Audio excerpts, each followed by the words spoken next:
Okay.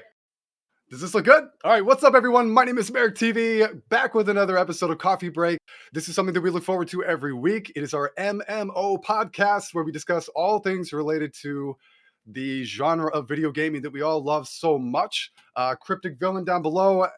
As you guys know, I met him in an MMO. This is rhyming way more than it was supposed to.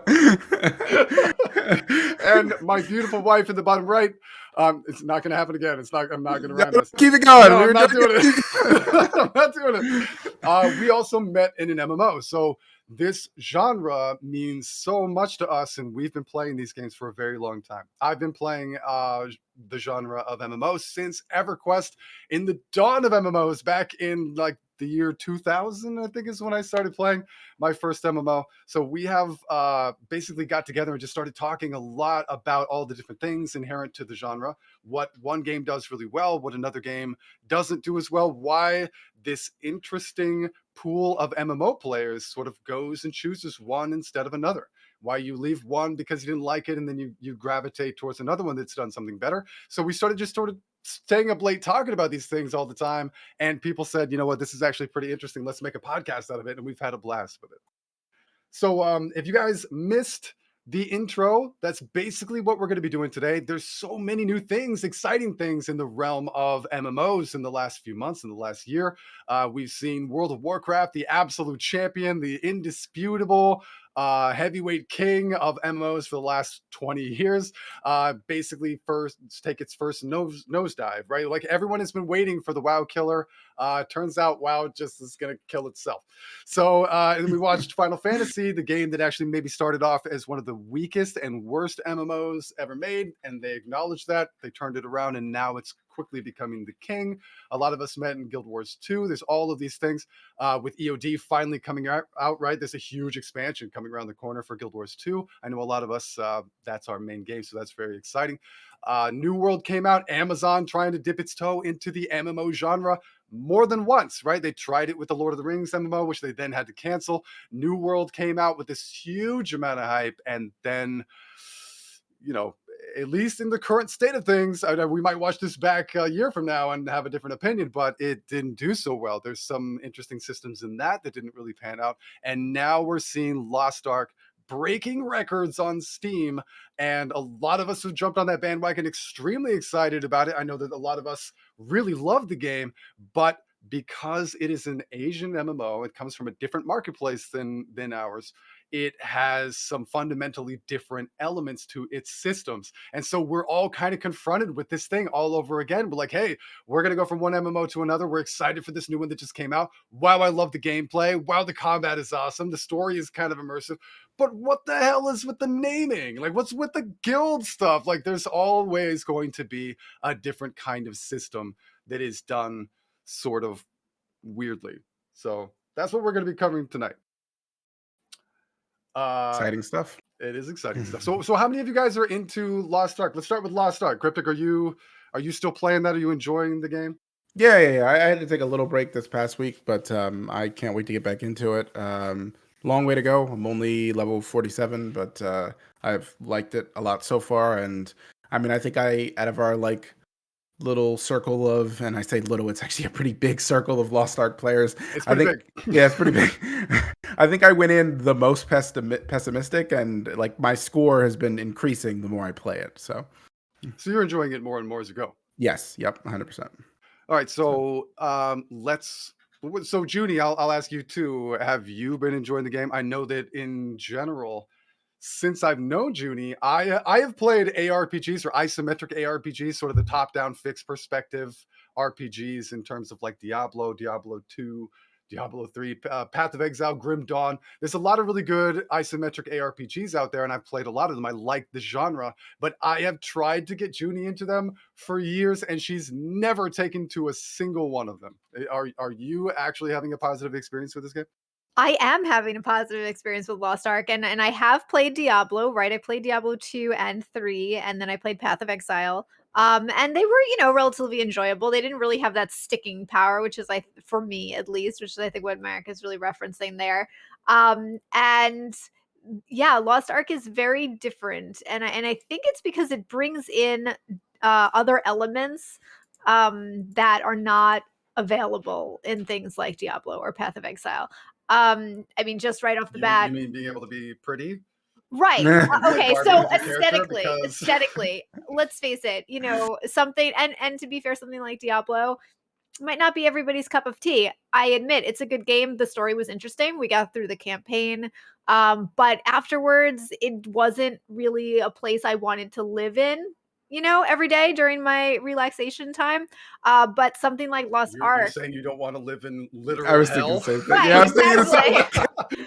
Right, yeah. But Lost Ark is very different. Lost Ark is a gorgeous looking game, and it's very pleasant. It's also interesting because I know a lot of games, and this is something I've noticed, and I think it's because they've been trying to get away from the cliche, but they always are looking to be innovative in their aesthetic choice. So they've left behind sort of more of the traditional medieval Europe aesthetic, but Lost Ark seems to have embraced it, which I think is actually Being really cool. specifically from not European country. Right, It's and interesting, right? it's Because it's a very it's Asian game. also an Asian MMO, and it's still doing that. So, it's something that is really fun to see because it's kind of not been something that people look at, right away. And also, the interesting part is that, like, they also have elements like strongholds, for instance, which Player housing. player housing. I mean, what other does Diablo have player housing? Does, No, Path of Exile have player housing? No. no. So it's bringing something in that is not even in other MMOs to this extent, right? I mean, Guild Wars 2 doesn't really have player housing. I mean, you can go into an instance, but this is an entire mini game in and of itself. Okay, but and that makes total sense, right? The idea of having an advanced or really in-depth, complicated player housing system in an isometric ARPG already kind of weird, right? It's already a much bigger investment in the more role-playing side of an MMO, right? Which is what we're seeing. It's a very interesting marriage of an MMO and ARPG. I don't think I had any idea how that was going to work or if it was going to work at all, but they've definitely been Oh, bringing those systems in. and one other really important thing I think, which I didn't touch on yet, was that you can customize your character, right? In things like Diablo and Path of Exile, that's just one character. You can choose a character, sure, but you can't really customize it. It is what it is. And if you want to be playing something long term and really feel like you're part of that world, you need to have some sort of customization so you can connect to your character. At least for me, that's something that I look for. Listen, Lorenity is correct. Fashion wars is important, right? At every element. And what's so fascinating is that if you were to tell somebody like, "Hey, this is an MMO of basically Diablo, one of the top-down games," and the character at least face, right? That's just so interesting because you can't design the body. It's only from the neck up. So if someone were to say the level of complexity in the character creator is akin to BDO or Black Desert Online, someone would laugh at you. Why would you do that? It's a top-down RPG. Your character's this big on the screen. But this is they're bringing in different systems, including all of these RPG elements, all of these MMO elements, fashion elements, the ability to zoom in on your character, and even Final Fantasy level selfie taking mechanics, right? Like camera functions to allow you to take beautiful selfies of your character. So these things really are sort of shaping the landscape, I think, of how we're experiencing the Well, game. But let's especially but especially the Zoom. Oh, sorry, I didn't mean to interrupt. But I did it because mhm. before you continued off of your Zoom, She's in the same room as me. I can throw things at her. Hold on. just for the Zoom, because you mentioned the Zoom, and I think that's actually really important because, top-down games, they can be challenging for people to get into, right? But I think what this is showing is that you can have a top-down game, and it can be more accessible if you give that option to zoom in sometimes. Just having that so you can see your character and then zoom back out makes a huge difference. Well, It, I think we really all want to talk about Lost Ark a ton more, but we need to save some of this oh, for right. That's what I was trying to say. That's what I was trying to interject. Ju- Before we see the strongholds, before we yes. see the selfie camera, before we see any of those elements, we actually already encounter several systems that are basically across multiple games that we Mhm. can all sort of relate to. So if you were to let's say we've all said a lot of nice things about Lost Ark, but what was the first thing that frustrated you when you started the game? What's the first thing you came across? Just Well, let me hear it. before I know what you're getting at, before I rag on, before I start throwing shade at it, Rotten shade. I just want to say, obviously we're going to talk more about Lost Ark in another podcast, but Lost Ark does do a lot of the big things really well, which I think is why it's so been successful up to this point, will continue to be.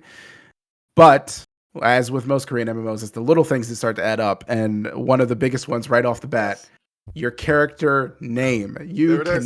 cannot pick any name. I Ugh. got in right away. Had to shuffle through a few names off the bat. Managed to get one that I normally pick, despite everyone poking fun at my name. What do you mean, Janice? Oh my god! But I love you, Cryptic. I mean, Janice. Wow. If this was not a family-friendly podcast. But I'm sure that name would have been gone in seconds if I wasn't one of the early people in. And nobody else can have that name now. It is now mine, and that is a fundamentally flawed part of a lot of MMOs. You should be able to pick any name you want. And I mean, I'm not a game developer, so I won't claim to understand the complexities of the decision-making reasons for why they're doing that. I am a software engineer, though, and from my limited perspective, from that aspect, to me, it just seems like adding an extra field in a database and giving people unique IDs behind the scenes. That's and letting them pick any name they want. I mean, in the work that I do all the time, we hide the unique IDs from users all the time and let them call whatever property that they're naming whatever they want to name it.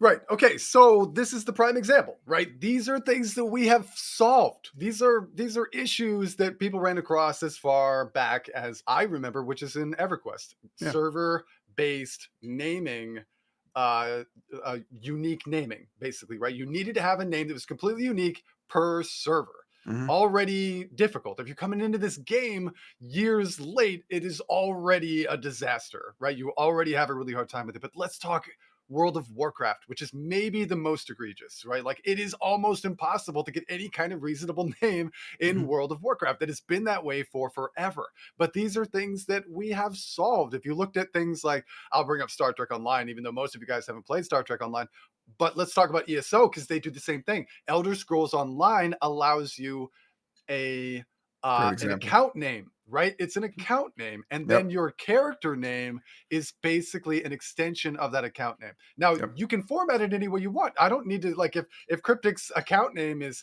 "Hi, my name is Janice," and then he makes a character name. This name is something like Cryptic Villain. It doesn't have to show "Hi, my name is Janice." It can have that behind the scenes, or it can have that in parentheses, or it can have that smaller, and it can be the focus can be on Cryptic Villain. And then it allows you the ability to have a unique name anywhere and everywhere you want. So we've already skipped ahead. This is the way that you solve the problem entirely. But Lost Ark as a system doesn't even allow things that make names more likely to be unique, like spaces. Right? Spaces in your name. You can't have a first name and a surname. You can't have special characters in your name. You Even cannot worse, have things that add to the uniqueness. even worse than that, the rules differ depending on what part, where, like, guild names, depending on what things you're trying to name, mount names, pet names. The rules are different for each one Yep. of those things, which just And makes guild names. no sense. Guild names are the same thing. They have their own system as well. You are allowed to have spaces, but you can't camel case. So there's no casing. That's the other thing about the first name. Even the Mhm. first name, right? Like Janice. So Oh my god. no. Sorry, I'll use mine. So Merrick TV. I started playing within the hour that the game launched, and Merrick was already taken. Right. So first of all, already a bummer. Right. So I've lost out on my main name. Secondly, I then decide, okay, I'll do Merrick TV. Or first I was going to do Merrick Devoir. It's another thing that I do in games a lot. It's basically like the RP surname that I use. No spaces. Can't do that. So the next thing was like, okay, I'll do Merrick TV, but he can't do Merrick capital T, capital V. There's no casing except for the front letter. And so when you go into guilds, you can do a little bit more, but not much more. And so the naming convention immediately was already frustrating. There was an enormous, like I said before, like record breaking numbers of people piling into this game. And they're already coming across a major hurdle when they first start it. and there it is, just try to get the name that they want. Yeah, it's incredibly frustrating, and I like I said, I there may be data cost reasons for why they don't want to allow certain things, but from my perspective, it's something that's already been solved that we see other MMOs doing. You just listed or ESO, we listed STO, and we've seen in other games when there are shifts in servers and names get freed up, the rush to grab things. BDO just had one of those recently in the last like 6 months, and it was a huge rush to try to Yep. grab names. And We that even saw just a Reddit post of people trying to steal popular names Yep. quickly because they were able to get in early because of some sort of thing that was going on. So they were actually asking Reddit for more popular names that they could steal and remove from the list of possible availability names, which Yep. is toxic but expected if you have some sort of system like this. Yep, absolutely. And it's just, you talked about creating an MMO summit where we can just, everybody that has to make an MMO has to sign a contract saying you will follow these resolutions to Yes, these problems. I I mean, this wish. should this should be top of the list. Top of the list. Everybody is allowed to make whatever name they want, and they get a unique ID behind the scenes. And if for whatever reason that causes problems with friending or whatever the case may be, inviting people to guilds, things like that, you don't have to hide that unique ID. You can show it, and and their account name can be, like you said, their account name could be their unique ID, and that could be some random string of characters because the person couldn't think of a better account name. It doesn't matter. That's just what they send you to say, Mhm. hey, invite me to your guild, and then everywhere else they go, they're Merrick TV. So I wanna bring up what Buddy said. Buddy is absolutely right. In Guild Wars 2, you can actually have any account name you want because they attach an arbitrary, non-customizable four-string number to your account name. That allows not only the ability to have like so much more freedom in name, but also freedom in account name. So that's a huge thing for me. Mhm. Like, what how much of a bummer is it for people who, like, I'm just gonna pick on people who have like streams, right? Like Loranity's in here, Sassy Cat, Junivision, Cryptic Villain, Merrick TV, people who have a name that transcends games, multiple games, right? And you have that taken from you right away because of the sort of like exclusivity brought on by laziness. Cryptic brought up the summit. This is a joke I've been making because I feel like MMOs. First of all, you guys should know that MMOs are expensive. They are a huge gamble. And Mhm. in fact, most of the time they don't pay off. They take years to make. They take an enormous development team. It is very expensive. You have to have it backed by some sort of major production company. Otherwise, it's going to be really crappy. You cannot come out with like an indie, low budget, crappy, but charming MMO and have it be wildly successful. It just Mm-mm. doesn't really work. So there are these huge investments. And how can you invest that much time, effort, planning, man hours, all this stuff, and then just like whiff on like some really common hurdles that a lot of people have fixed already. So like all the systems you're going to hear us discuss tonight, there are examples out there of games that have solved these problems. So why Lost Ark, which is coming out in the West in one of the most unprecedented releases we've ever seen, Mhm. gonna screw up something like this? Do Koreans not care about it? Are Russians not a big fan of names? I have no idea. But here in the West, I think a lot of people were very upset about that. Yeah, and it's more of the nail in the coffin with this kind of thing because some of the things that we'll talk about in this episode, and with Lost Ark, it's kind of something that's been carried over, and it's something that was kind of baked into design. Character names is not something that there's really any excuse for why, and there are other things we'll talk about that really it's not an excuse for why it's been carried over and why that kind of thing couldn't have changed. Um, when you're doing a whole new release, you're getting new servers, you're going to spin up new databases for these servers. These are things that they could have tweaked, and they've tweaked things for the Western release. It doesn't make sense why it's like that in Korea and Russia, and it's twice as unforgivable in a Western release. So Right. in And so 2022. yes, exactly. Now, we've touched on a couple of things that we have deemed important to us. So right now we're talking about names and what does that mean really? It means your ability to express yourself or design and customize your character in an immersive role-playing game. This is a huge deal. Junie talked about the ability to uh like have the zoom in camera and the ability to change your character's appearance with great detail, right? She made a very pretty uh redheaded bard chick that she loves, right? Put great effort into that, and then wanted a name that reflected that. These are customization options. So speaking of that, once you get past the No. name, right, and you create your character, Uh-huh. and then you've decided on a name that's free, and then you go in to make your class. Anyone want to take a stab at the next thing that drove me crazy? Anyone?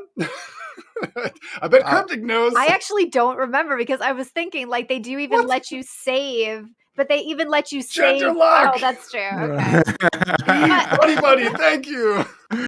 So sorry, I was- I will scream again in a second. Go ahead, Junie. I was just gonna say though, what I was thinking is true. It is the gender locking that really annoyed you. But they let you save your character creation, which is really nice. Oh. Like that is a huge deal. Yeah. That's enormous. Actually, let's talk about that because we'll try to alternate. We'll have a good thing after a bad thing. The names are terrible, but how many games can you think of where the character creation process is a detailed one, and then the next time you go into the game, you're like, I don't like his nose. Or you know what? I don't like this class. I'm gonna go make another class, and then you have to try to remake that whole character, and it's never gonna be the same. You're like, oh man, like I guess I'll just continue, but I got my nose better last time. You know what I mean? Like it is such a huge pain in the butt, and the games that are more detailed, right? Let's talk BDO and Lost Ark. These are both sort of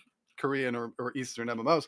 But even in things like Elder Scrolls, Elder Scrolls Online has a lot of great things about it. We were just saying how great it was that ESO has that naming system. But OMG, there's a lot of customization in terms Yeah. of your character. And not only do you have to go through all that and cannot save a template for loading later, but if you sit too long in the character creator or can't think of a name in a short enough time span, it will arbitrarily Yeah. disconnect you from the game and you will lose your entire customization. How many hours have we wasted, Juniper, in Elder Scrolls Online making characters? Oh Drives my me gosh. crazy. Elder Scrolls Online is the perfect example. It's such the perfect example because it's such a detailed character creator and it will disconnect you so easily. And you can't save. You can't You save. can't save. That's what I loved when I started playing Final Fantasy, and I love it in Lost Ark, Star Trek Online. Star Trek Online, and even Star Trek Online does it excellently because Yeah, they the don't even best. charge you They to don't. change what your character looks like. But You want to play Barbie in an MMO? Star Trek it's Star Online Trek may be like the Online. last thing you would ever think of, but it has the best version of this ever. Star Trek Online does it perfectly once your character's created. If your character is if you're That's creating a new character and you're in the character creation process, it doesn't, because you can't do anything there. You can't say, "Oh, I'll come back to it later." Like you can't. There I didn't see anywhere to save when I was creating. You can't. That's the Yeah, thing. You can't save while you're creating, but and you just tell people to go in first. that's true. And if you saved the template, if you saved a template Oh, you can't for load it. yeah, you can't load it into Character Creator, which Yeah. is a problem because they changed some of the available settings for some of the characters. So, like, I have a Blue Orion, which isn't a thing. And by the way, you guys, You have a you know, blue Orion. yes, I know it's not a thing. It's not. All the Trekkies in here boo this man. Do you have a green Andorian? What do I do with this guy? You can't they won't let you make a Blue Orion anymore, but I have a Blue Orion. I can save the template, but I can't reload it in character creation. And so that means it is impossible for me to make another Did Blue you do Orion. that bug? No. To change the custom. There was a bug a long time ago. Maybe Joule maybe. or Azure. Actually, no, sorry, Azure just started this game. There was a way to sort of bug it a while ago. Oh, Anyway, maybe, yeah. that is a really frustrating thing. There is a way around it in STO. If you tell people like, hey, just don't fuss with your character, just get right in game, and then you can go to the tailor and then change it freely and save and load and all that stuff. So you can actually solve that. But it isn't forthcoming, right? And you're right. Mhm. These are again, we're talking about things that are simple fixes that could solve the whole problem. They could just add the ability to save or load from the character creation screen. Done, right? Yeah. All of a sudden becomes perfect. And BDO has a similar problem where you can save templates in the character creation screen, but by default, it saves it as unmodifiable. So you save your template, you're playing the game, and then you want to go edit it. And when you go to edit and change your character, it won't let you, and you have to start from scratch. Why is that the default? That does not make sense. It should let you modify it whenever you want. And if you, for some reason, want to make it unmodifiable, that's an option you have to check on yourself. It's these mind-boggling decisions, but thankfully, it seems like Lost Ark is doing it very well, and a game that surprised me how well it was doing it, Final Fantasy, does it really well as well, right? Absolutely. And you can save those customizations. I think actually even now they have it where you can upload to the cloud. So for Did a you just while, compliment Final Fantasy while I was Yes, looking away? yes, I What? did. I I did. caught Guys, that go check too. to see if hell is frozen over. I didn't expect this. But And it's they really did, nice, right? Like I've yeah, saved those files just on my and computer, you can and now share they have those. the cloud system too, which is great. Yeah, You can that's a share those, right, huge Junie? deal. You Yeah. can share those, I Yeah, believe. Yeah, and that's that's pretty Absolutely. that's the awesome. thing about having access to them. Like a lot of these games, they save these locally, Mhm. which is super cool, right? That means you can move them around, you can trade them with people. That adds so much to, like Final Fantasy is the kind of game where that kind of stuff is important. The Mhm. selfie camera, not that it's way more than that. My goodness, like the G pose stuff. You can I don't know if you guys have done this in Final Fantasy or if you played Final Fantasy 14, Mhm. but you have the ability to enter this group camera mode where you can not only affect what you're doing, how you look, the camera angles, the background blur. You can cause animations for not just you, but your whole party that are in Mhm. the group pose. You basically get to play position and photographer with your whole raid squad after you defeat a boss. Like it is incredible. It's And not the anything you sky's would the expect. limit, right? Like, because it's so complicated, and some people, they download these mod packs that let you do special lighting, and you can create some unbelievably beautiful images from that. Yeah, so that's a system that we really like, right? That's something that I would like to see implemented in every game. That's another one of those things. You start a new MMO, you Mhm. create a character, and then you go through that process of fine tuning everything to look really good. Even in Guild Wars 2, right? Like the sliders are much less than a lot of other games, and yet still. And Cryptic's gonna make fun of me for this because I remake the same character all the time. I basically Generic like fantasy man. That is Merrick. That is Merrick TV to a T. He makes generic fantasy man. Okay, perfect example of I generic like fantasy my man. generic fantasy Go man. go start up Elder Scrolls V Skyrim, and the first character you see by default, that's Merrick TV. That is a lie. That's not true. But even in Guild Wars 2, because I do make a lot of characters that are relatively similar, I find myself really wishing that I had the ability to To save. load or save, yeah, my character templates. Trying to recreate it from memory every time is exhausting. Absolutely. Yeah, I mean, Okay, talking about these things though, real quick before we move on to the next one, I would actually kind of like to make a list of these like topics that we're hitting here, and then put next to them like one or two examples of what we think the gold standard is. And then mm, like, I don't no, know, I like that. we could like publish this somewhere and be like, please, every MMO from now, we should just send it to Ashes of Creation. Oh, Do this. please, yes, dude. Oh God, because AOC has gotta be the savior, right? That's what we're waiting for. Oh Ashes man. of Creation has gotta be the MMO that comes out and saves us all. I hope so. I truly have been putting all of my eggs in that basket. I know that you shouldn't do that. I know you're not supposed to do it, but oh my gosh, am I excited for that? If you guys have seen anything about that game, it's everything I've ever wanted. So let's hope. But I love this idea just for fun, just for memes. Mhm. Let's have the chat join in on this with us. What was the first thing that we brought up? Naming conventions. Naming. Okay, in chat, say what game, what MMO that you think has handled naming the best, and then we're also going to say it. Cryptic. What do you think? Um, Gold standard, number one. ESO does a good job. Um, Because I know exactly what I'm going to say. well, you go with yours, and let me ponder mine a little bit more. Once I say what I'm going to say, I'm immediately going to win it for all of you guys. That's good. That's Because good. there's something that you may not know about this game. I'm gonna say. Okay. Okay. It's Elder Scrolls. It's Elder Scrolls Online, and the Okay. reason is because you can have any name that you want because it's attached to your account name. Yeah. But changing your account name is doable freely. Oh, Oh, I didn't And know most of you that. guys probably didn't even know that. No, I I used didn't to know be that. some sort No. of weird thing, and then I found out all you have to do is go on the website on your account. You don't even have to talk to anyone. You don't have to petition. You just change your name, and now I'm Merrick TV in ESO. So you have the ability to change that and your character names. They're linked together. The amount of uniqueness is preserved. It is awesome. No, I didn't know that. That's awesome. Yeah, I mean, I was going to go with ESO just because of the, like you said, the character name can be whatever you want. It's tied to an account name. That's the way it should Mhm. be. But yeah, no, that's good to know. That kind of just the icing on the cake right there. It's the best. ESO is actually really good in a lot of ways. If you guys have not played ESO, that is a really good game. That's a game that I think like there's people that just really got into it because they love Elder Scrolls and Skyrim and Oblivion and that kind of thing. So that there are fans that came to it who were already just huge fanatics Mhm. of the IP of the intellectual property pre-existing Elder Scrolls Online. But I think there's a lot of the big MMO pool, like the MMO gamers that just try different games.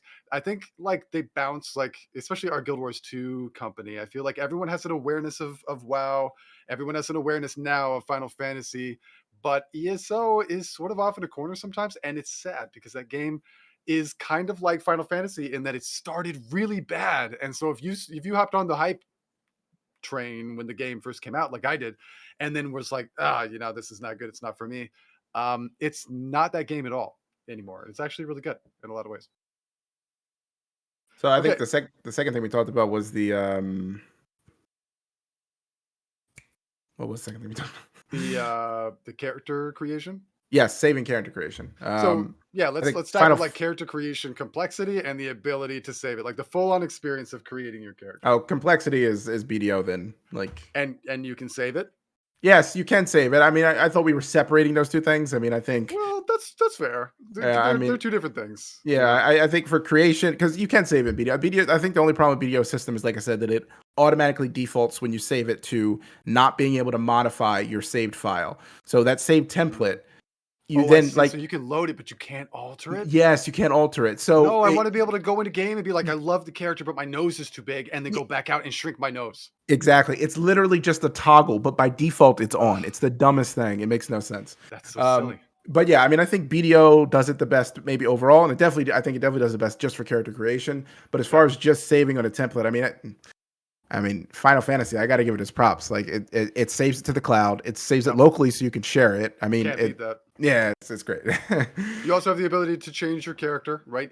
That is not as good as like STO. Mhm. You do have to pay for it. You have to buy an item, kind of like you would in Guild Wars 2, right? In order to change your character, you have to sort of like buy this thing. What is it called, Junie? The Final Uh, Fantasy thing that allows you to change the oh, a look? Fantasia potion, I believe? Fantasia. Yeah, Yeah. yeah. That does cost money, so that definitely is a thing. But other than that, I think Final Fantasy has got it right.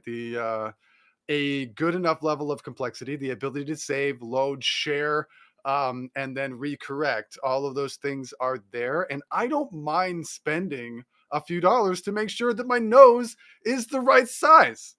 I'm just gonna Absolutely. put that out there. And Philly and crowd with rating with a party of 10. What's up, guys? I just wanted to say that I'm very picky about my nose, and that's the first thing you heard of this podcast.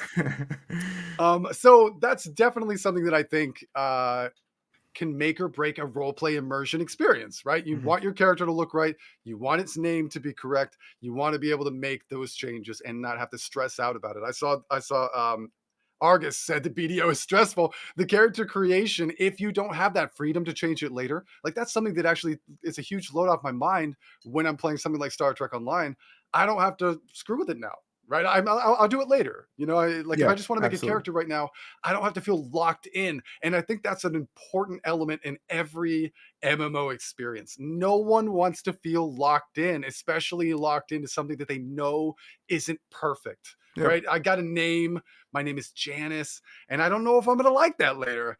It's My God. so stressful. I love you, Cryptic. I'm so sorry. Oh, But you know what I mean, though. I'm changing it. yeah. I'm Let's buying a go name change it. change Well, no, coupon I that's love what's it. after. so great, right, about STO. They really do let you change that so you can get into the game right away and you can deal with what your character looks like later. Yep. So it doesn't have that sort of like obstacle to get into the game because you're like trying to get this perfect character. And a lot of people do deal with that. Also, No Point made a good point about Final Fantasy. You know, they do it really well because not only do they allow you to change what your character looks like, but they do give you one free potion when you get to a certain point in the story. So you Ah. get a free makeover kit, you know, a Fantasia potion, when you get done with the first base game. And then you get That's another awesome. one when you're done with the next expansion. So I think that's a great didn't way know to that. do it.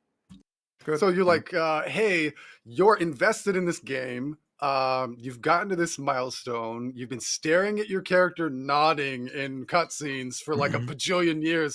Do you like that face? Is your nose the right size? Would you like to change it? That's actually a really cool feature of that. I like that. So I'm going to agree. I'm gonna put the stamp on Final Fantasy. I guess. Yeah, it's a tough call tough. for me for Star Trek Online and Final Fantasy. But yeah, Yeah. I like it. I like Final Fantasy. I mean, Star Trek loses for me because no more Blue Orions, but you know, that's a different topic. This guy, terrible. So I think we were moving on to gender locked classes, right? We have Gender-locked classes! Oh my, here we go. Okay. This, I mean, it speaks to so many things we've already talked about, right? Wait. Before you rant over everyone, okay? Let me just let me just say I just want to speak for the Korean side for just 1 second. Did I just get a hat flung across my screen? Yes, you did. That was what I was, Chad. I disagree with gender lock classes fundamentally, but I do understand the way that they're approaching it, as in Boo this man. Boo him. I understand Boo in the that chat. you are not creating a character to play. The story is not the character you create to play the story. The story is these characters that they've created are the characters that are going through the story, like a book that you read or a single player game. Look, I'm listening. I'm here. I'm on your side. I think it's wrong, and it doesn't work in an MMO. If you want to do that, you should have made a single player game or wrote a book or whatever, or a movie. But I understand the perspective. So here's my counterpoint to that. Okay. And it's a serious one. I thought about to say boo, but no. My counterpoint to that, I would have accepted that because it's good enough. It doesn't need to be defended. No, if you can name the character, you should get to design the character, right? Okay. You shouldn't be locked in. Like if I'm playing Lara Croft and I'm like, I want it to be a guy, or I want it to be, like Asian or whatever, anything like that. Like you're playing a character in a story. There is a narrative, and you are a character in that narrative that has a persona that is intended intentionally. Yep. Right. If you're designing your character, if you're allowing me to change what I look like, if you're allowing me to name my character, it's insane. That's so frustrating to me. It is limiting to people. Some people may not care, and that's great, right? I know people that are upset because of it's limiting in the other way. I know female gamers that are very upset because they like to play male characters and they can't play the characters that they want that are male. It doesn't. It's not specific in one way or the other, but any kind of limitation, right? We're already speaking to this. It's if you limit me on my name selection, if you limit me into my ability to customize my character in the way that I want, if you're having me try to get invested in the immersion of an online, massively multiplayer, never-ending narrative, story-based RPG, and I get to spend an hour playing Barbie dress up with my character, but I don't get to choose something so basic, you're really limiting people. And I think that that's one of the most egregious mistakes that you can make. You said like in a single player game, go ahead, but even in games like Diablo, this has been driving me crazy for forever. Lost Ark is not the only game to do this. Even in Diablo 1 and Diablo 2, this was one of the things that drove me the most crazy as a kid. I wanted to play an assassin, but I wanted it to be the kind of character that I wanted to play. I actually like to put myself. You stop that. I like to put myself into it. Yeah. No, so like I will make I'm 6'2". I like to make a character tall. I'm pretty skinny. I like to make my character skinny. So you won't see me playing Norn in Guild Wars 2. I'm not a giant buff guy. I don't do that. I don't play a lot of gnomes or dwarves. I like to put myself in the world and experience it from like a first person perspective as me. Now, not everyone feels that way, but that's important to my role play immersion. And so being limited like that is just a huge bummer. Like you guys know, most of you guys who know me know that I'm like bard obsessed. If I can play a bard in a game, I want to play a bard. Guess who's the bard in this game? Judy. I get to be the bard. She's the bard. So I'm not the bard. because I know this about Marek. When I found out that this game had a bard and that it was gender locked as a female character, I was like, "Well, this is my opportunity. I'm going to make it a bard this time, and I'm just She going jumped for on it." it, man. Yeah. No, I totally get it. I mean, I think it speaks volume. I think two things speak volume. Me as someone that it doesn't bother that much. I wish my Deathblade was a male. Like I wish I wish I had the option, right? I wish I had Sure. the option.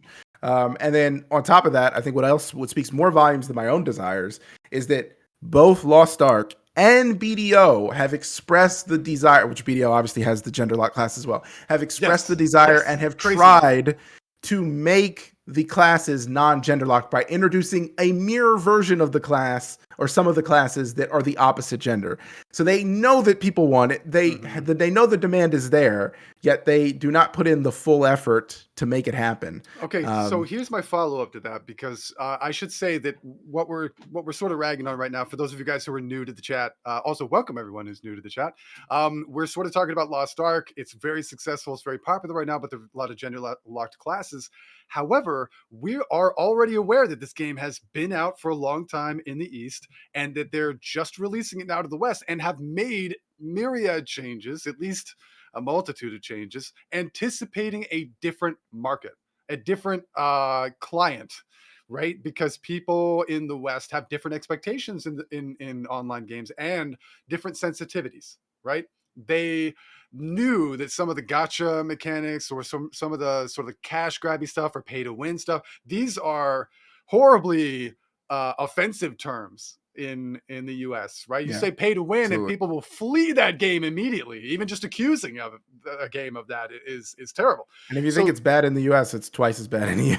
Well, so yeah, exactly. But my take on this is that now they're talking about coming out with these mirror classes, right? I think it's become more a priority. I don't know if they did it before the game released to the West, but do you think this is like a regional thing? Do you think we care more about these things than they do in Korea or in Russia, like the two major arenas that the game has been out before that? Do you think this counts in the same field as those changes that they made? Do you think that they didn't anticipate our desperate desire to make unique characters exactly the way that I want to? Jules says, seems like having more options is strictly a good thing. And I absolutely agree. And when I read it in a sentence like that, it seems obvious. Like, why are we even talking about this? Of course, we all agree on that.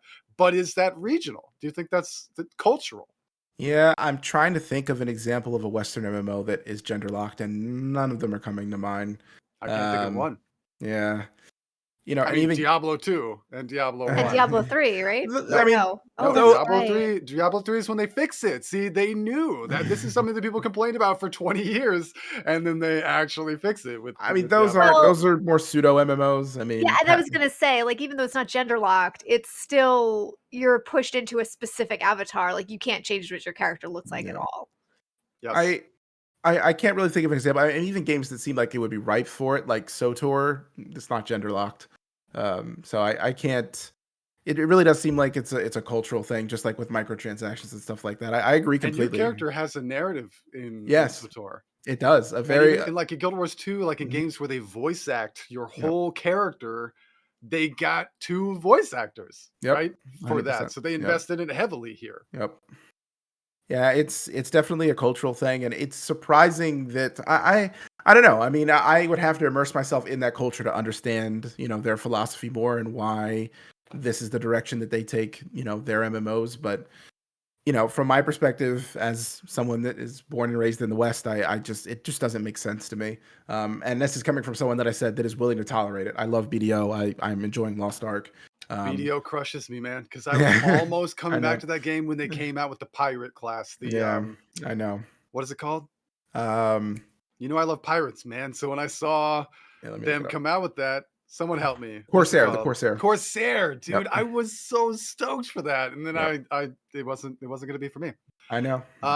So the Creaty, what's up, man? He says, I remember then Ragnarok Online was gender locked for the whole account. Is that true? So that's a Western MMO, for the whole account? Does that mean you choose the gender when you start and you're locked into that for the whole account? Wow. That's crazy. I'll Yeah. have to look into that. That's actually one of the older games that I've not played. I played EverQuest back in the day, and there was, for the game of the era, there was more customization in your character in EverQuest than there even was in World of Warcraft. So real customization didn't come until way later. I mean, Merrick, now that you know that you're gender locked for the entire account, you're never playing right now. Well, I mean, if I get to pick, then I will decide. That's right. Oh yeah, now you're stuck playing generic fantasy. Listen, and Isa, everyone knows I love Isa, but he memed a second ago, and about me being inclusive. He said, "Only kidding, chat. Merrick is inclusive," and I truly am. I want these options to be available for everybody. If I had Mm. my way, you could be anything and everything. Freely, like you get to change your pronouns in a game. I would love to see more inclusivity, not more restriction. So as we go forward, we're definitely seeing, I think, like less and less patience for this kind of restriction, Yeah. which is really a bummer. Now, which game do we think does this the best? Which MMO, I should say? Let's specify to MMOs before we. Um, Well, I mean, this is a tough one to gauge, right? yeah, Because you can say which ones are bad. It's hard to say yeah. which ones are especially good. Let me ask you guys a question. Do you like it when your character is voice acted? I'm just gonna throw that out there, chat. Do you like it when you hear the voice of your own character?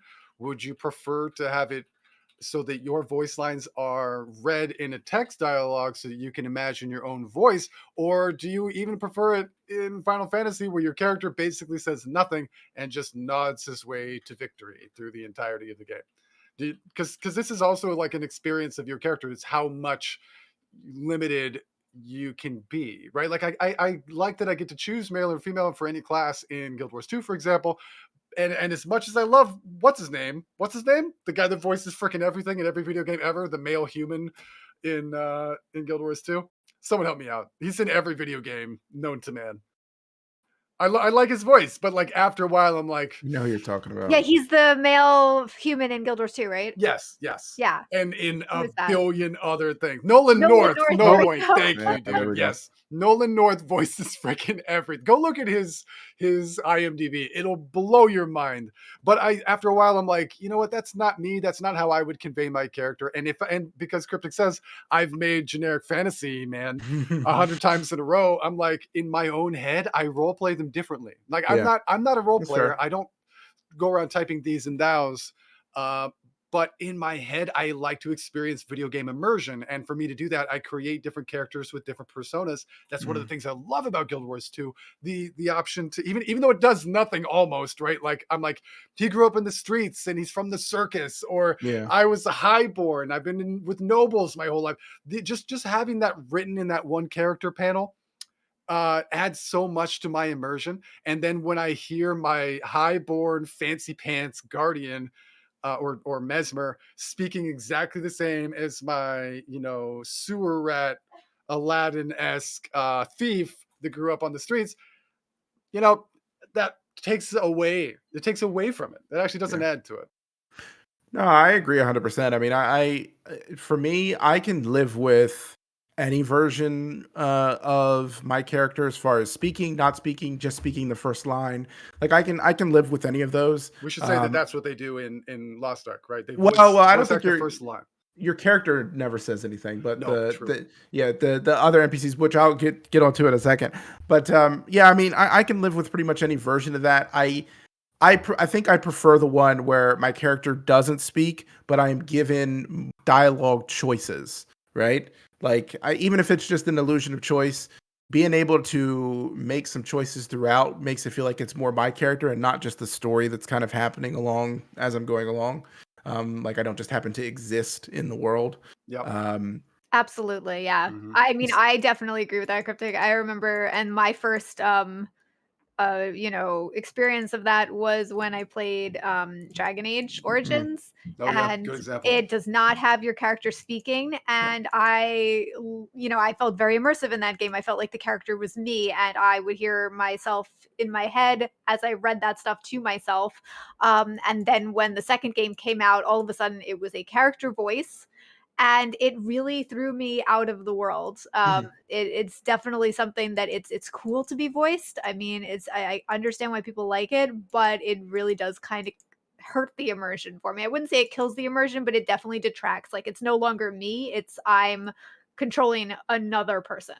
And I think from a budgetary perspective, those two things actually fight each other anyway, right? When you're voice acting, you have to pay. The more options you give a character, the more voice acting you have to pay, right? Oh yeah. So Yes. taking that away and giving a character more options in dialogue would be, in my opinion, the far better option. I'd rather not hear any voices at all from my player and have more and more options, like Junie was saying. And Argus was saying, because Argus said, I want every bit of dialogue to be voiced in a game except for my characters. Yes, And that's exactly what I want. That was exactly what I was about to say. The thing I think that there, and I won't touch too much on this because one, spoilers, but two, because of we're going to do a whole other podcast, Lost Ark.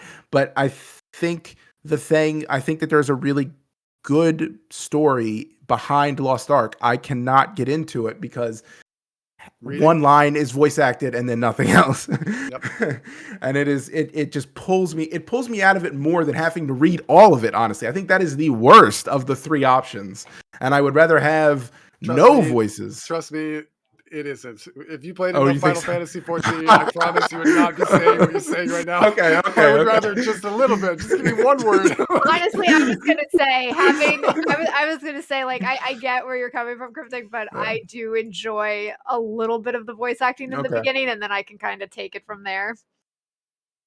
No, I get that. I guess my my thought of it is that the first line is always so detached from the rest of what they're saying. Like it's just a throwaway line most of the time. Like, hey, welcome back, or you did well, or something like that. And then it's like, then they start talking about your quest, and it's although you know what I've been doing, and I just noticed this yesterday or the day before in Lost Ark, where they'll start talking, and I will go to the next section and just keep reading ahead while they're still speaking. Oh yeah, it doesn't cut it off. You can actually move on. It doesn't turn it off, which is nice. So I'm hearing their voice, kind of, but like I'm reading far ahead. That's a good point. Yeah, it kind of helps you capture their voice in your head while you're reading. So. Yeah, no, that's true. I get that. And I think that that's a good point. I agree with Argus though. It should be 100% voice acted. It's 2022, guys. Like, bro. Okay, so let's talk about that. what game do you give the best credit for dealing with that? Voice acting? Yeah, that's it. Guild Wars 2. Okay, Guild Wars 2. Chat. What do you think that what MMO has done representing your character the best? No, that's a different one. Representing your character or the voice acting? No, let's do voice acting. I would like to vote for. Yeah, I would like to vote for ESO or Star Trek Online. That's what I was going to say. ESO and Star Trek Online. They both have fantastic voice acting. So yes, I mean, how can you not? Right, with Star Trek Online, you're actually getting the people from the shows voice acting their characters. So. They literally got every actor that's still alive to come and do their characters. That's true, but there is a ton of stuff that isn't voice acted. Still, there's a lot of reading in Star Trek Online. There is. Elder Scrolls Online is exactly what we just said. Your character is voice acted 0. You have dialogue options throughout, and every word of every NPC, be it ambient chatter as you walk through a city, or every single quest you ever accept and cutscene, everything is voice acted. And it's voice acted well. It's voice acted with the same voice actors from Skyrim. You'll recognize the voices. It's actually really great. I'm a big fan. In fact, they even have big names. You guys know, absolutely, yeah. I always draw a blank. I got him right here. Yeah, there's some famous names in ESO. This dude. Anybody play ESO? It's the guy with the little pot on his head. He spawns in my house and he does like a little thing. Yes. Oh, I'm almost at that point where he spawns in my house. Hold on. I'm gonna kick myself in the butt, man. What is his name? He's from Monty Python. Right, yeah. It's Cadwell is the name of the character. Oh my gosh, I'm gonna hate myself. Someone in chat is gonna say it. I'm gonna kick myself. But like Alfred Molina is Abner Tharn in that. Dumbledore. Dumbledore is the Prophet. They've got a lot of really big, awesome voice actors in that game. It's really, really good. I think one thing I'd like to say is that I think as Guild Wars 2 has moved along, we've kind of forgotten that the original voice acting cast was all big name stars as well and was really high quality. I think Yeah, I mean, like Zojia and Ritlock and all of them are Oh, voice acted by you mean big Guild name Wars 2? Yeah, characters. Yeah, yeah, yeah. yeah. So I think John that Cleese. Oh, That was John it. There you Cleese. go. The legendary John Cleese. I think that there was a structure there for Guild Wars 2 as far as the voice acting, and it's kind of tapered off, and whereas ESO is just improved and improved. Another one, SOTOR, by the way, it does the exact same thing you're talking. It's not That's true. every Yeah. every line in like the towns and stuff like that is voice acted like in ESO. ESO has that advantage, but But every real dialogue story, yeah, man. every Like story tons of is it. voice act, and your character doesn't. Your character has tons of dialogue options, but never speaks. I want to So also shout out Art and Isa in chat who said Guild Wars 1, which I would not have thought. I totally forgot, but it's true. You don't speak, but everybody else does, right? mhm. Isn't that whole thing voice acted? For the time, wasn't that insane? When did Guild Wars 1 even come out? It's like a billion years ago. I mean, I remember it. I do because You were in born a billion years I ago. hate you so much right now. I may deserve that. So the other, we're talking about video game systems, right? And one of the biggest and most debated video game systems. This should be a podcast by itself. In fact, it probably will be. But the like subscription and payment services, how a Mhm. game makes money and how you pay for that content is That its own will be thing. one. But but that is also a system that you have to be like, so this new game's coming out. I really want to play it. It's Mhm. it's actually the very first system that you come across before you even play a game, and how well that is done is sort of make or break of the entire game. But I remember that's what drew us to Guild Wars 1 in the first place. We were playing EverQuest and World of Warcraft, and Guild Wars 1 was the very first game to try to change the payment model. Period. Like there was no major release MMO that had done that. Every game was a subscription, and every game was basically $15. The same cost then as it is now, which is kind of insane to think for subscription fee games. But I don't know, dude. I had forgotten about Guild Wars 1. I forgot about SWTOR. I mean, yeah, Yeah. SWTOR. Mhm. Those two are definitely good entries into that consideration. Well, we'll have to actually like formalize this list Yeah, yeah. and post it somewhere. But I think I mean, we talked about positives with voice acting. I kind of want to talk about like I guess we can talk about another positive, but I want to talk about this before it's missed. Because I think Lost Ark actually does a good job about this, assuming you have the crystal benefactor thing. Fast travel. Um, Oh, okay. I think it does a good job with fast travel. I think it is. This is where I'm going to lose everyone. You Oh know that it's no, here true. no. Oh no. You know. I'm I very torn with fast travel. Yeah, I Cryptic is very probably torn. on one camp. I'm on the other camp, and Junie actually can see both sides. I I can, yeah. I think it's a good balance. Like I don't like too much fast travel in an MMO, and I don't like too little. BDO has none or very little, and like if you couldn't autopath in BDO, you would hate life. Thank God you can autopath. Mhm. And then like Guild Wars 2 has too much. Everything is fast travel. You do not walk anywhere in Bro, Guild. You no. are instant teleportation. You are the greatest teleporter magician I ever. I I'm sorry, like that may be true, but and somebody brought up this term the other day, and it was a great term. It's the joy of travel in Guild Wars 2 is huge. The ability to glide, No. the ability Oh to use yeah, yeah, mouse. yeah, yeah. Mhm. If you're gonna pick on a game for fast travel, it has got to be Final Fantasy 14. You Okay. walk 5 Yeah. feet and you talk to an NPC, and he says, "I want you to travel across the world to talk to this person." And all you do is immediately teleport there. You walk 5 feet and talk to someone and say, "Okay, I'd like you to pray return to the waking sands." And you have to go all the way back, but it's just a click. You have no experience of the Yeah. world at all. You don't know Yeah. how big it is. You don't have any respect for the distance of travel. You are teleport, teleport, teleport, teleport, teleport, teleport, and it takes away a Well, lot. in Lost Ark, it's interesting. There are the teleports, but based on how the quests progress, and I've noticed this, you have to travel to the next one, and then they don't flip flop you back and forth all too much. It's not That's aggravating true. when they do have you when you do use a teleport. You're kind of dropped off at a location, but you've Oh, already Isa. experienced that traveling. In Final Fantasy, many times you're going back and forth, and you're having to kind of like walk from the teleport to the quest giver. It's really obnoxious. No, and that's Yeah, what I was that's saying. true. Lost Ark, I feel like is a really good balance. I mean, you're talking about Guild Wars 2 with the gliding, and Guild Wars 2 has the most amazing movement Joy of in travel. yeah. But So that's what I'm good. saying. I think the teleportation, that's what makes this teleportation the worst, is that it has the best joy of travel. And yet, when was the last time, Merrick, you went around and ran around in a world with a mount or glided from somewhere instead of just teleporting or using your fast pass to go That from is not one place? fair because I haven't left the aerodrome in like a year. Um, but normally Yeah. you okay, so there's so much fun in the optimization of travel. Like you can get into a zone, a certain travel, I guess, but then the zones are really big. They're the Yeah.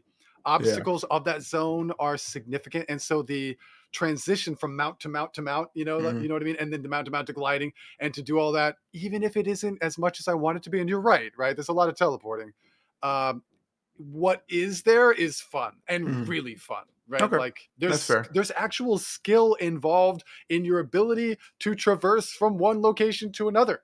Mhm. Like, how many people do you know that are really good at the griffin and really good at the roller beetle? You Mhm. know, and like if you're doing it really effectively and you're swapping to the ideal mount to the exact moment that you need to do the next thing, it is a joy. It is actually super fun.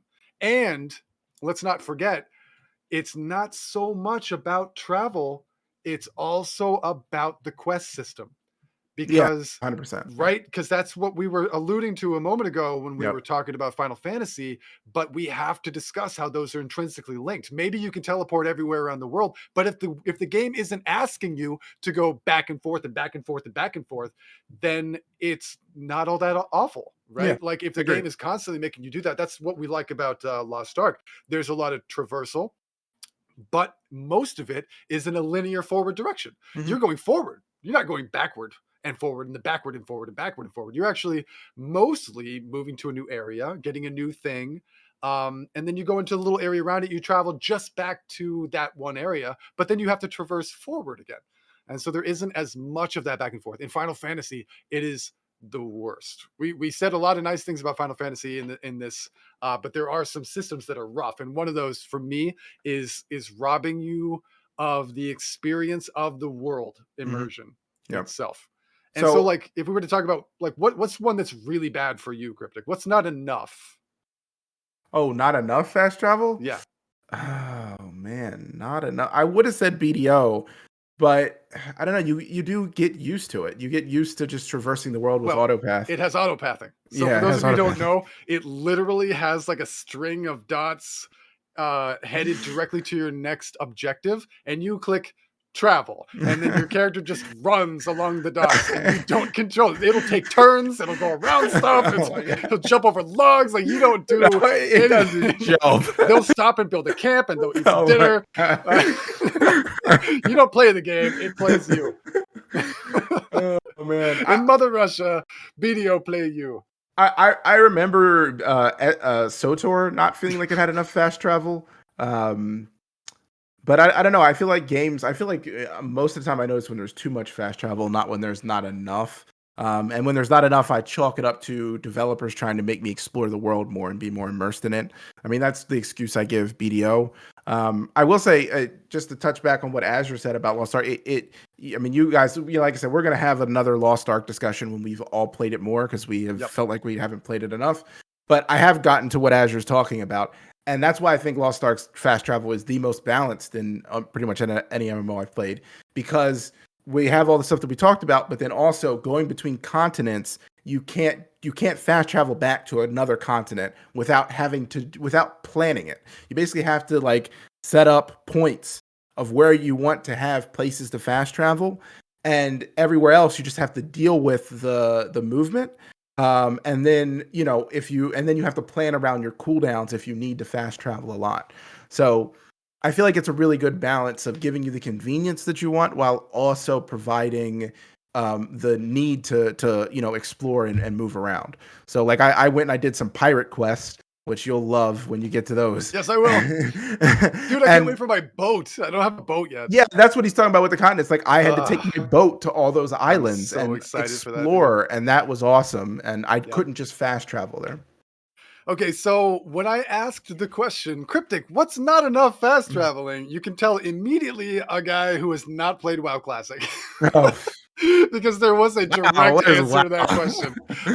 WoW Classic For those of you who don't remember this experience, it was very interesting because for years, players of World of Warcraft were like, we want to go back to WoW Classic. Come out with a classic server. Come out with a progression server, which is something that a lot of old games do these days, by the way. They'll Mm. come out with a server that starts as at the base game, maybe 10, 20 years ago. Like in EverQuest case, it's 20 something years ago. And when they do that, they will allow you 6 months to play in the base game, and then they'll release the next expansion, and then the next expansion, and the next. And each progression server will have different time release schedules and different leveling speeds, all sorts of different rules. And WoW wouldn't do it. Not only would they not do it, but they wouldn't even entertain it. They used to sit up in their panels every year at BlizzCon and say no. Someone would inevitably ask, "When's WoW Classic? When can we have progression service?" And they would say, and I quote, no, we can't do that. It's too hard. And trust us, you think you want that, but you don't. And that was like a huge thing. People were like, they're being really like, they're talking down to the player base. And of course, they were dead wrong, right? Mm. Dead wrong. Everyone was really excited. WoW Classic was a huge release. But one of the craziest things about going back to original WoW was uh what did I call it in Guild Wars 2? The joy of travel. The agony of travel. Let's say traveling from one location to another in World of Warcraft Classic or EverQuest, and I'm going to talk about EverQuest 2 in a second, Isa, was a real experience.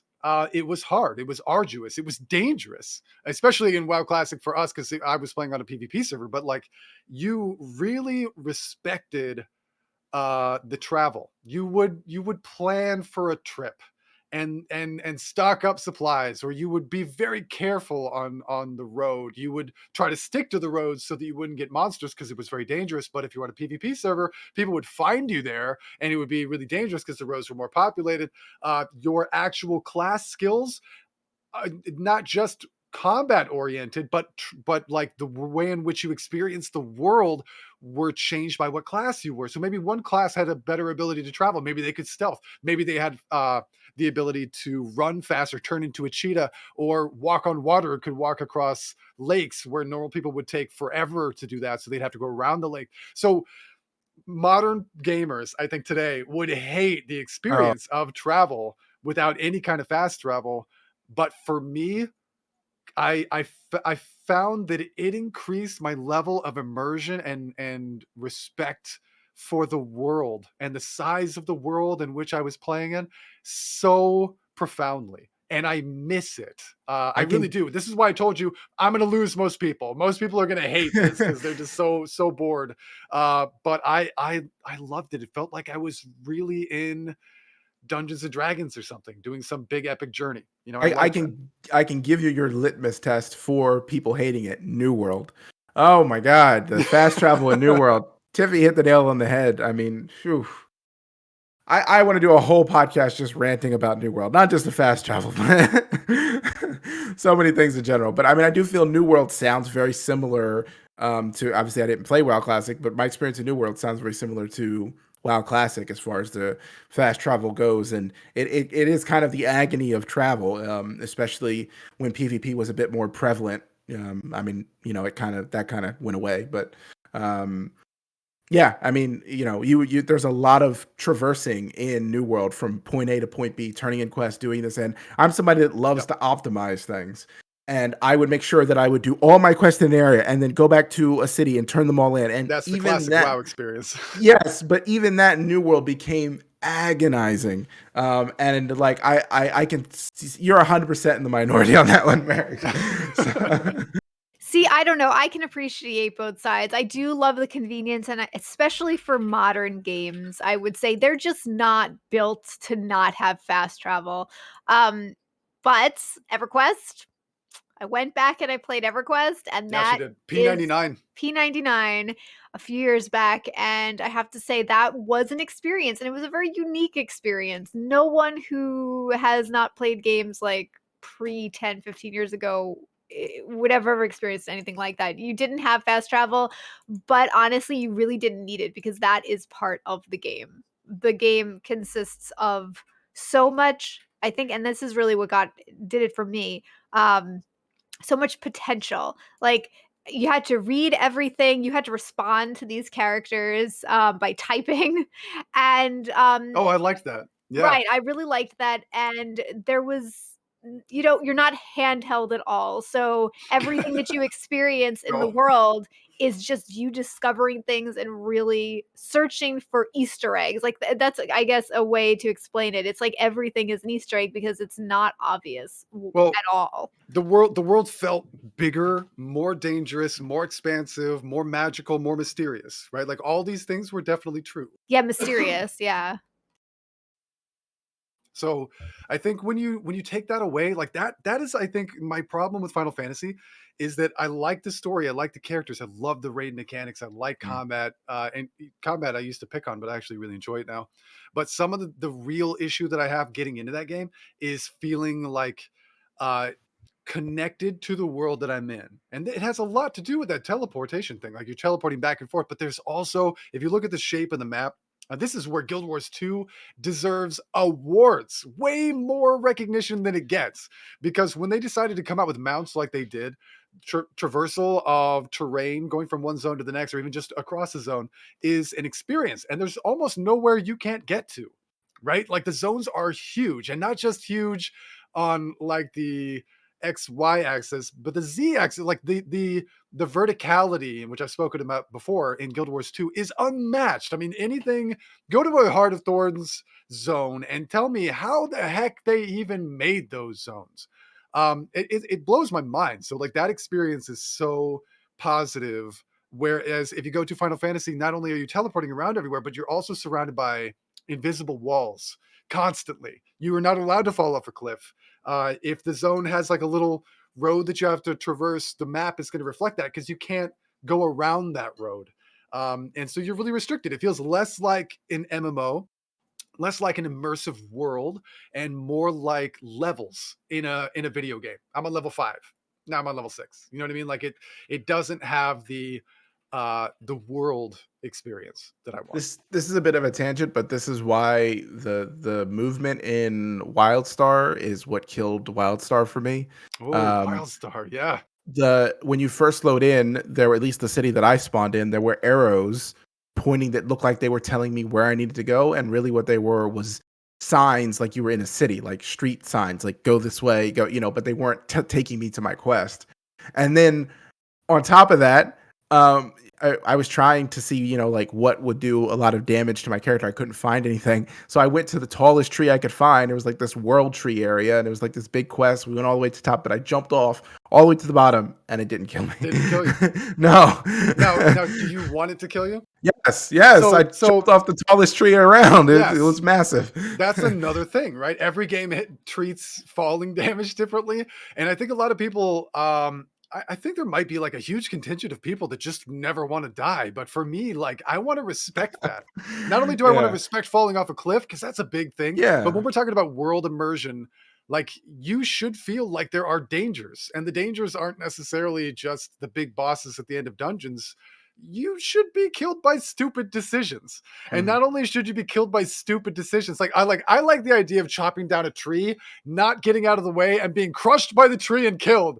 I think these things should exist in games. This actually Mhm. makes it more immersive, but it also allows room for the way in which, and I've talked about this at ad nauseum. And I'm sorry if you guys have heard my speech before, but I think modern MMOs are sort of being dumbed down to having all skills, and the way in which you experience the game being different from one class to another, only being experiencing that difference in combat.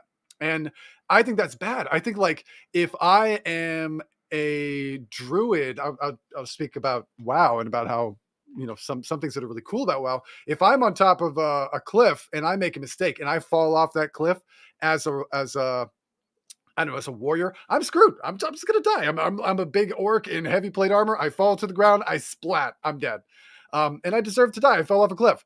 Or an enemy fears me and I like run off the cliff. Like that should be allowed to happen. But if I'm a druid, maybe the druid doesn't have some of the strengths that the warrior has, but if the druid falls off a cliff, they can go, oh crap, and turn into a bird and fly away. Or maybe the rogue, because they're very nimble, has the ability to reduce falling damage. Maybe not Mhm. negate it entirely because they're flying away, but they take less damage. These are ways in which you get to experience the game differently from class to class in a role playing sense, like you would in Dungeons and Dragons. And I know I say this all the time, but I think the iconic experience in an MMO, the thing that we're all trying to reach, is a video game experience of a perfect Dungeons and Dragons campaign. And in D&D, if you fall off a cliff, your DM is going to kill you. Or they should. Depends on which version. I think some versions of D&D falling damage is capped, actually. Oh, come on. It depends on the version you're playing. I mean, I don't know. If I was DMing a campaign and you jumped off a cliff, I would kill you. So Good. You should die. You should die if you fall off a cliff. You should die. I mean, we don't even need to get into the physics of it, but I mean, anyone who's wondering, just go watch the Critical Role session where Marisha jumps off the cliff. I won't go into it for spoilers if you haven't seen it, even though it's season 1. But watch that and, read all the comments about just basic physics, and you'll understand why someone should die. Somebody had asked how we felt about. I'm looking for the comment. I'm sorry, I would totally shout out your name if I not getting knocked off mounts. Yes, yeah, a few people were talking about mounts that. with damage. Yeah. That is an interesting thing and something that every game handles differently. How do you feel about that? I don't like it. I don't like getting knocked off mounts. I mean, it's like, honestly, I think Guild Wars does it pretty well. You take a certain amount of damage, your mount not dies, but your mount has a health bar. Yes, exactly. That's the actual element that is very unique, right? What other game has a mount with a health bar? And I like that, and I think that provides the balance that you're looking for. From you're invincible on a mountain, you can blitz across a map, to there's really no point in you being on a mount because the moment a mob just looks at you, you get knocked off of it. Those are the two extremes that we see in a lot of MMOs, and I don't like either one of those. I think Guild Wars has found the very nice middle ground.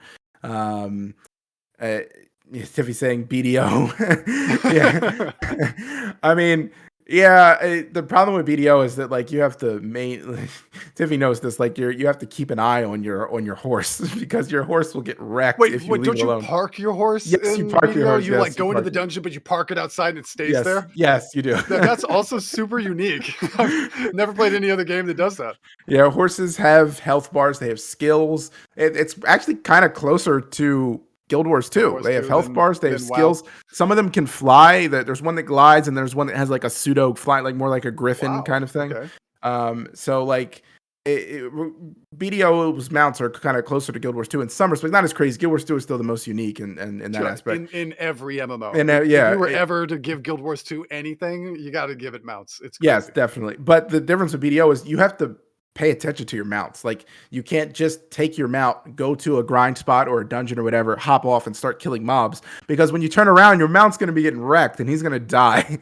That's not good. So you have to care for your mount, and I like that. Yeah, I like it, and it's a different perspective. I think putting the onus on the mount, like Guild Wars 2 does it with the health bar, BDO does it with the health bar and the mobs attacking it.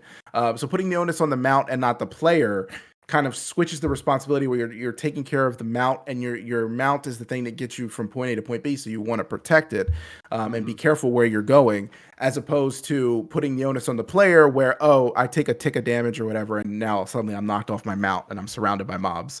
So sometimes it's an amount of damage or a random chance. I think in ESO it's a random chance to get knocked off. I know in World of Warcraft it's if you become dazed. Isn't that, Tiffy, can you back me up on that? Is that the way that works in World of Warcraft? I know that in most cases, what it creates is a desire to avoid, dazed dismounts. So the goal is to try to avoid mobs. So when you're running through mobs on your horse, you still have to respect not just training through them, which I want. I want that to be the case. I don't want to just be able to speed through. But I do think that it is done better in a situation where you have more control. Nobody likes random, right? I think with Guild Wars 2, when your mount has a health bar, absolutely that when that mount's health bar drops down to 0, the mount dies. You're in combat, so you cannot remount until you kill the mobs and get out of combat, but you're not low HP when you drop off the mount. I think that system is done perfectly. In fact, even more than that, for those of you who may not play Guild Wars 2, you actually have mount abilities that will allow you to dismount with an ejection seat effectively, or to give your own health to your mount's health bar so that you can stop it from dying. But if it does die after you do that, you also die. These are like huge brain things. This is above and beyond, I think, what anyone would have asked for. You kind of got to give Guild Wars 2 credit there. So in terms of mounts, I think Guild Wars 2 wins. Yeah, and mounts That's can gonna do get my gold star. mounts can do damage too with some of their skills and stuff like that. But yeah, I agree. Yep. I think Guild Wars 2 wins. So Yeah, like um, the disengage or yep. whatever. Yeah, the disengage. Fire fields. What? Check what? Junie has told me to look at something. Oh, that was very smooth. The other thing I Thank want to you. talk about, Null Point brought up like a million years ago when we were talking about voice acting. I didn't want this to be missed.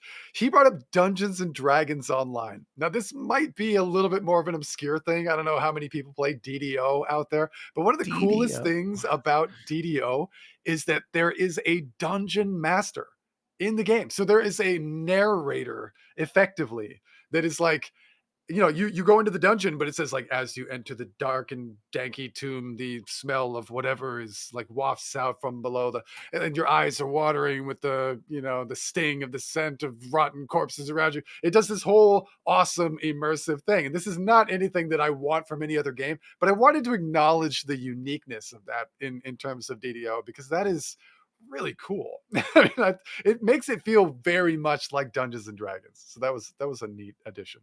Yeah, that's pretty awesome. I think that we should continue this set of like discussions as like a series with this podcast, because we have so many more So of many. these, like I know. so many. I mean, currency, multiple guilds, region locks. I mean, the list goes on and on.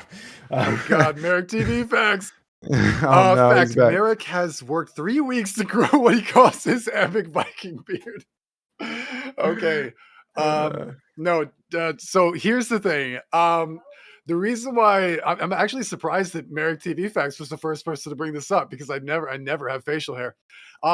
We've been playing a lot of Lost Ark, and I didn't really want to spend a long time on the character creation when we got in. I played right at launch, right on the Head Start release, because we had one of the packs that you bought or whatever. So we were trying to get in as fast as possible, and I ended up making sort of a funny character. And people have been teasing me a lot about my about the character look. So let me show you.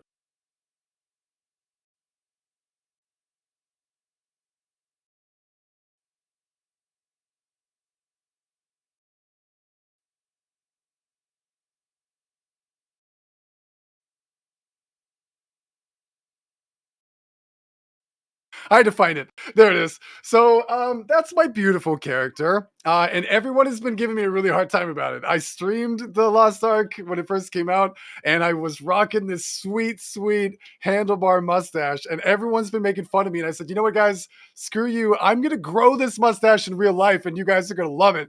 And Junie hates this idea, and everyone has been making fun of me for it. So that's what this is. It's on the way. I hate it already. Because I'm not used to this. You see me kind of going like this a lot because it feels really weird. But there's now a poll up. Should Merrick grow my Lost Ark character's mustache, or can I shave it? I totally put that poll up just now. You did? Okay, so you vote, Judy. Everyone, please vote. You will decide the fate of my facial hair, and I appreciate it. Oh wow, it's like unanimous yes so far. Oh, Wait, oh my no. God. What is it really? It's 8 people says yes. Look. If this passes, I'm actually going to do this, and I'm going to do a Lost Ark stream with the mustache. I'm going to have Junie put on ruby red lipstick and kiss me on the cheek right before the stream. This is going to happen. Can we get the little Mario hat too, so you can really match it? No. No, your hair is kind of doing your character's hair thing. Push it in the front. Not right now, but I have the ability to do that. Yeah. I've been growing out the top of my hair, so this can happen if you guys say it is. So one person voted no. Is it you, Junie? I felt bad, so I voted no. Junie hates it when I have facial hair, and everyone's been making fun of my mustache in games. So you guys speak through the vote.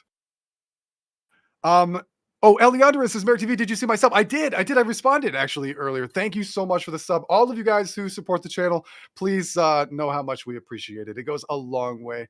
Cryptic, Junie, and I have been loving doing this coffee break thing. And in case you guys are tuning in for the first time, thank you guys for coming in from the various raids that we've gotten this evening.